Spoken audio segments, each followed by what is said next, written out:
We're back again on Lutherans Alive with Pastor Linda Theophilus of Emmanuel Church in Eastmont. Thanks, Linda, so much. You're welcome. For taking the time to come in.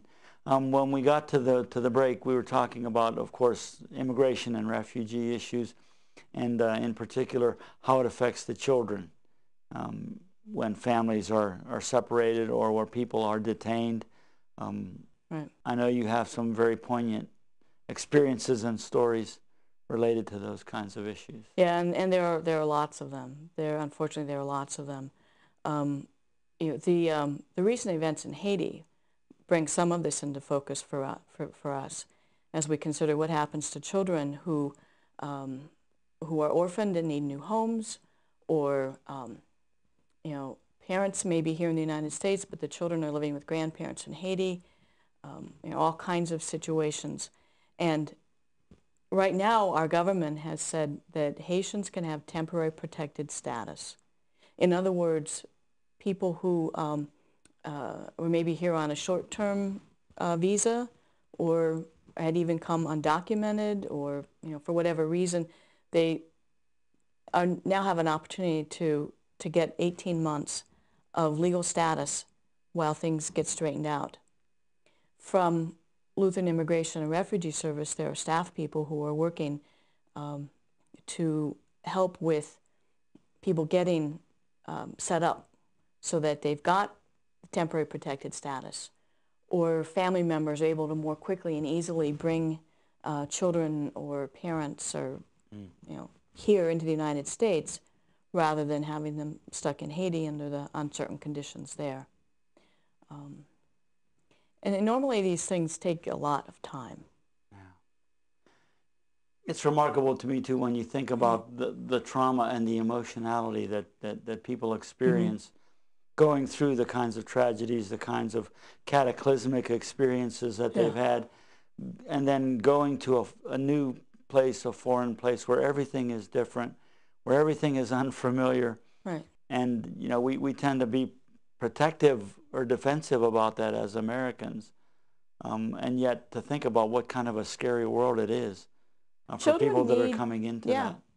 And children, it really impacts children when their parents are forcibly removed from them, unexpectedly removed, or for long-term removed. And of course, the natural disaster of an earthquake can do that. And then where are they going to go? Our immigration laws also do that to some other families. And so we end up with children who, some are citizens, some aren't. One of their parents may be a citizen, the other one isn't. And they run into these problems. It's something that families really need to be prepared for, and something that congregations can help.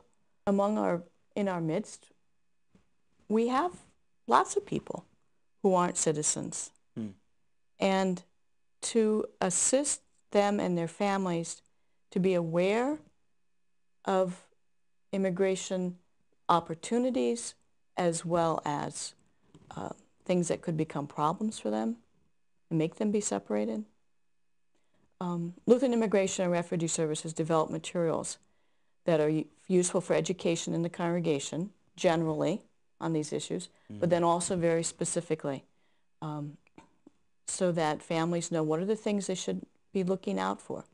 How do you find out if there's a deportation order on you that you didn't know about? How do you set things up if your status has run out or you never had status? You need to be prepared that someday you could get in a situation where you come to the attention of the authorities and you're removed. How do you prepare for your family? Well, these resources are available, as well as Bible studies to see what is the biblical story and why should we as Christians care about these things. And most of those resources should be available through the local pastor in a congregation in this day and age with computers and websites. The Evangelical Lutheran Church in America has a website. Are there specific resources available at the synod level as well?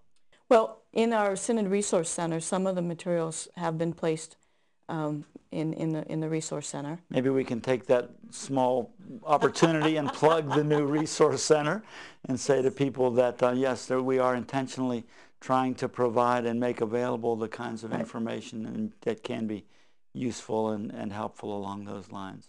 Yep, all kinds of stuff. There are two campaigns that are underway, and one is educational and informational. That's Be Not Afraid. That's where we get the resources for Bible studies and also for assisting families and individuals. And then there's the Stand for Welcome campaign. And that one is focused more on immigration laws, and as I hopefully will enter a new round of comprehensive immigration reform discussions, have some background information and know how to respond to what we're hearing in the news. Yeah.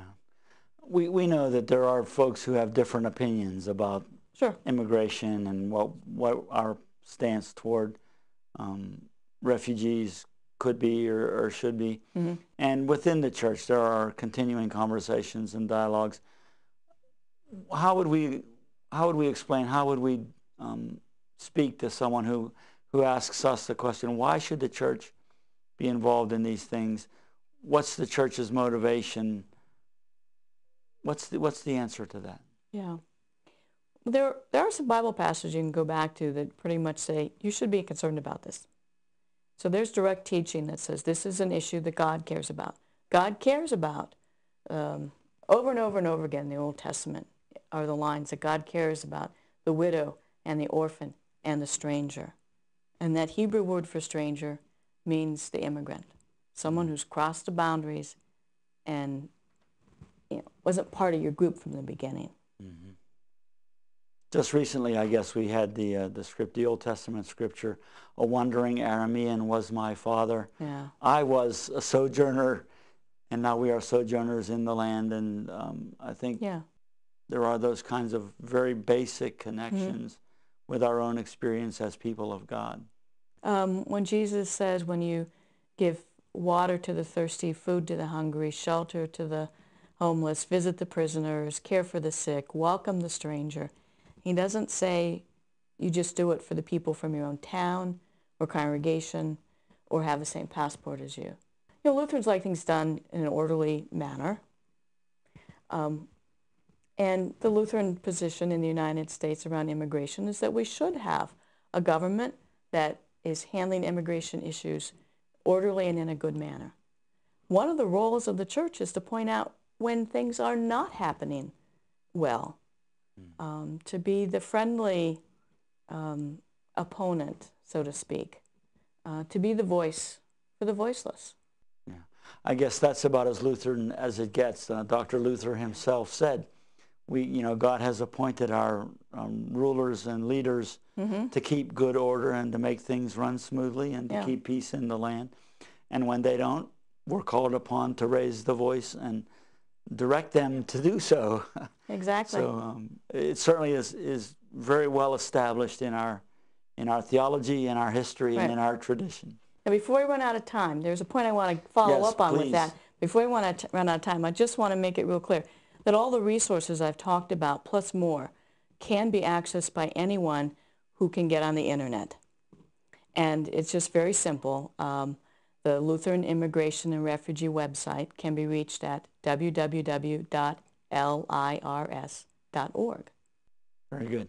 We will keep those contact information on the screen during the program so that people have the opportunity to get that. And it's short and sweet. We hope they'll be able to hang on to that.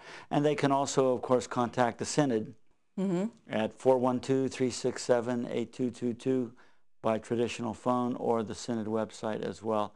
And there are ways to stay connected. Linda, and they can contact me too. Very good.